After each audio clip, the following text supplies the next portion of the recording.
Mas antes vamos falar de agricultura sustentável, uma alternativa de você ter aumento de produtividade de uma maneira natural. Como é que você faz? Tendo minhoca na sua propriedade, né? Estimulando o solo fértil. Ontem foi o dia da minhoca e hoje o Frederico Olive vem aí com uma sonora da doutora Marie Bartz, a doutora minhoca, que explica como a importância de ter minhoca na sua propriedade. Agricultura sustentável, Frederico Olive no ar, Davi.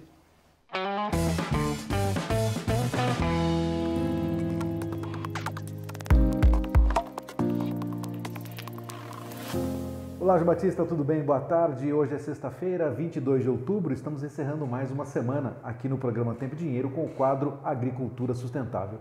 E ontem nós lembramos aos nossos espectadores aqui do Tempo e Dinheiro que dia 21 de outubro é comemorado o Dia Mundial da Minhoca, essas trabalhadoras do solo, né, João? E para a gente poder trazer mais informações sobre a importância dos agricultores terem as minhocas para auxiliar aí na produção, para auxiliar na produtividade das lavouras, eu tenho uma entrevista com Marie Bartz, pesquisadora que também é conhecida mundialmente como a doutora minhoca, ela que trata aí da macrofauna do solo, tá certo, João? Então nós vamos reviver aí uma entrevista que nós já realizamos aqui com a Marie Bartz e ela vai trazer essas informações aí sobre a importância das minhocas. Então, João Batista, bom final de semana a todos. Na segunda-feira a gente volta com mais informações de agricultura sustentável. Vamos em frente. E nesse sentido, então, a macrofauna ela é ainda um grupo assim um pouco não reconhecido pelo potencial que eles têm de executar, pelo efeito das funções que eles possuem no solo.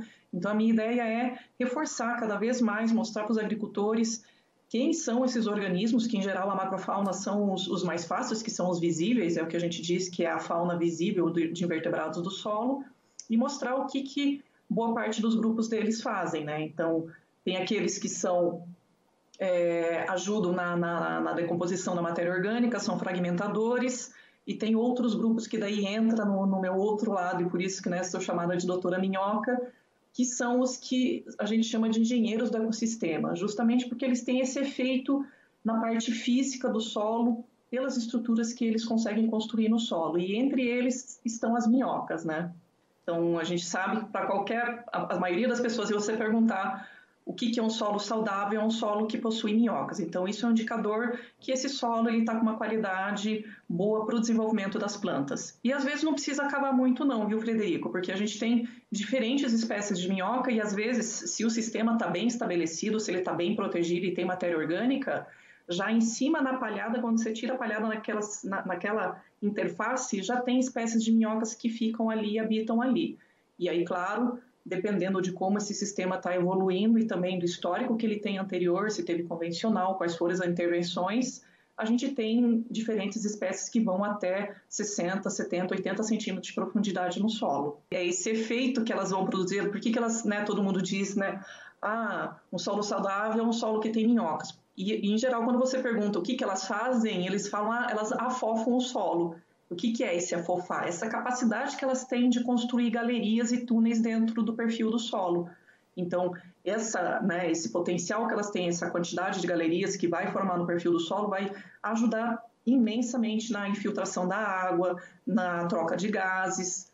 E aí tem ainda a produção do coprólito, ou do excremento dela, que é uma fonte de concentração de nutrientes e do humus que é muito conhecida. Então, quando são espécies que estão mais na superfície, vão ser coprólitos mais ricos em matéria orgânica. E quando elas estão mais no interior, ele tem uma composição diferenciada, no entanto, ele é mais rico, mais concentrado do que o solo adjacente, Bela mensagem, né? Essa é a mensagem da doutora minhoca, Marie Bartz, filha do grande Bartz, que que ajudou a implantar, o plantio direto no Brasil, e a Marie cuida e luta muito para que os produtores mantenham o seu solo cada vez mais vivo. Fica a lição de hoje da nossa agricultura sustentável,